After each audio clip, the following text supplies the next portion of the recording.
It is now December of 2011, and I think this is the suitable time to review some of the platformers that came out during this year. The first one I'll start off with is, of course, Ratchet and Clank All for One. This is the fourth Ratchet and Clank game on the PlayStation 3 after the conclusion of the Ratchet and Clank Future series. Rather than continuing the story of that series, this game instead is a spin-off and adds a new gimmick, which is the co-op feature. Now, when this game was released, it has received some pretty average reviews from critics and fans alike. Do I agree with those reviews, or do I have an opposite view of the game? Well, let's find out. Starting with the story. Now, unlike the stories in previous Ratchet and Clank games, where they were all sci-fi epicness, the story for this game takes a more comedic route. Ratchet and Clank have decided to retire from being galactic heroes, and Captain Quark has become the galactic president, until Dr. Nefarious attacks their city with a giant monster. After the monster is defeated, Ratchet, Clank, Quark and Nefarious are captured by a massive drone that arrives in the city. They then find themselves in a drone which they later find out is called the Ephemeris, a creature collector that takes the most dangerous creatures to the planet Magnus. Now Ratchet, Clank, Quark and Nefarious have to put aside their differences and team up to take down the Ephemeris and get back home. So overall, the story may not be as epic or well written as the previous games, since it's focused more on comedy, but it does deliver what it does, a suitable and logical story to help fit the game. As for the humour in the game, well, it's not classic Ratchet and Clank comedy like in Up Your Arsenal, but it does give you a few chuckles here and there, and having it with these four main characters makes it relatively entertaining. The gameplay.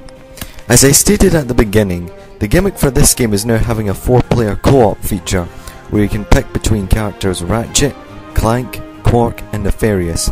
You can pick from 1 player to 4 players. For the 1-player mode, you are given a CPU teammate who will do whatever he needs to do to help you progress through the game. The 2, 3 and 4-player mode lets you play with friends both online and offline.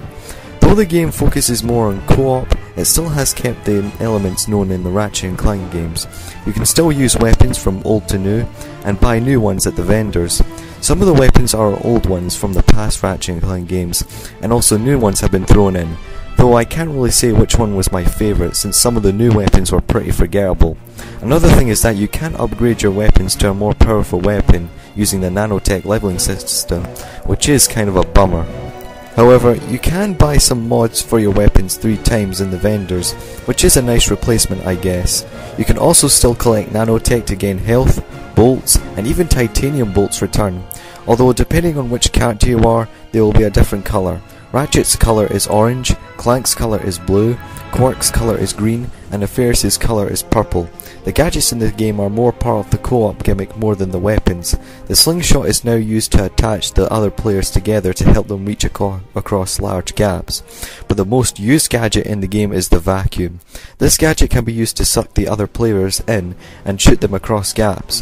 The vacuum can also be used to pick up objects and place them in certain parts, collect bolts, and also collect small creatures that can be seen running around in the levels, and collecting them will unlock small puzzle games. Other new gadgets are a drill, which you can use to drill through solid surfaces to help continue the level, and blasting purple liquid to activate locked doors or create platforms. Even though this game still keeps the same elements known from the Ratchet and Clank games, it also relies heavily on teamwork. I mean, after all, it is a co-op game. When you combine your shots with other players' shots, it will increase the rate of the shooting, making it more powerful to destroy machines. Other times when you'll need to use teamwork is when you're riding in a taxi ship and you have to tilt it left or right to avoid incoming obstacles, help each other swing across gaps using the slingshot, and of course defeating the bosses. Speaking of which, the bosses in this game aren't as epic as before, but I can easily forgive that because if they were as epic, it would make the co-op gameplay more frustrating. They still are pretty difficult though, as they require you and the other players to work out different strategies to defeat the boss easily.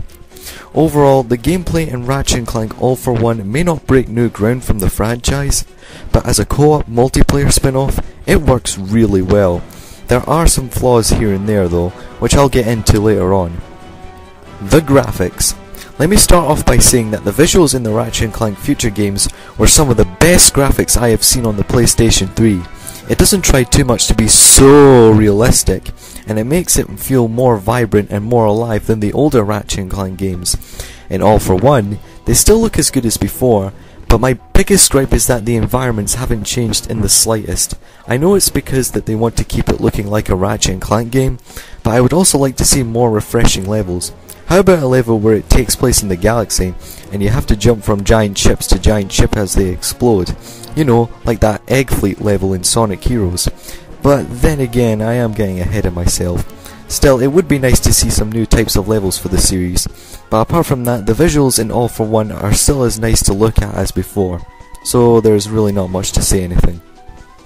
The music. Well, to be honest, there isn't really much to say about the music. It still sounds like the same sci-fi kind of music that was composed in the other Ratchet and Clank games, but I really do like the theme of the main menu though, as it gets you warmed up and ready for the game. Music does play during the action levels,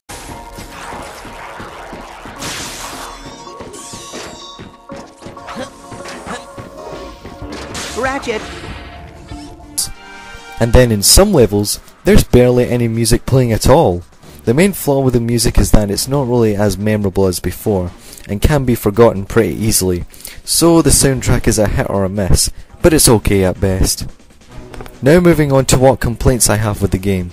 Well, for starters, why is it that in the single player, Clank is the only character who is the AI companion? And when you do play as Clank, it's Quark who is the sidekick. I think Insomniac Games should have worked on the single player a bit more, and given us the option to choose our AI characters from 1 to 3. Also, I know that the characters pretty much play the same, but it would have been nice to have a feature where you can switch between each character, only in the single player mode, because I know most co-op games have that feature where when you have 4 characters to play with, for example, the Shrek 2 video game. Another problem is that I felt that some of the level areas were just unnecessary, like the jetpack gimmick. I found the jetpack areas to be really irritating because the controls for them are quite awkward, and there are times when the game rushes you to beat these levels in one sitting. Also, I felt that the combat in this game was really overused. Sure, you can just use your weapons instead, but at the same time, when you just want to use combat, it gets really tiresome quite quickly. So as much as I enjoyed the gameplay, the game still has some pretty noticeable flaws. In conclusion, Ratchet and Clank All for One is definitely not the next big epic story we might have expected in the series, but does that mean that it takes a downward spiral for the series? To be honest, absolutely not. Sure, the story is more simpler than the other games, and some of the things in the game could have needed more time to work on, like the single player mode, but it really makes up for it with its enjoyable co-op gameplay and features, especially since it's a spin-off. If you're one of those Ratchet and Clank fans who are disappointed by this game because it didn't groundbreak the series like the Future series did, then that's a tad understandable, but don't harshly judge it just because it wants to try a new gimmick.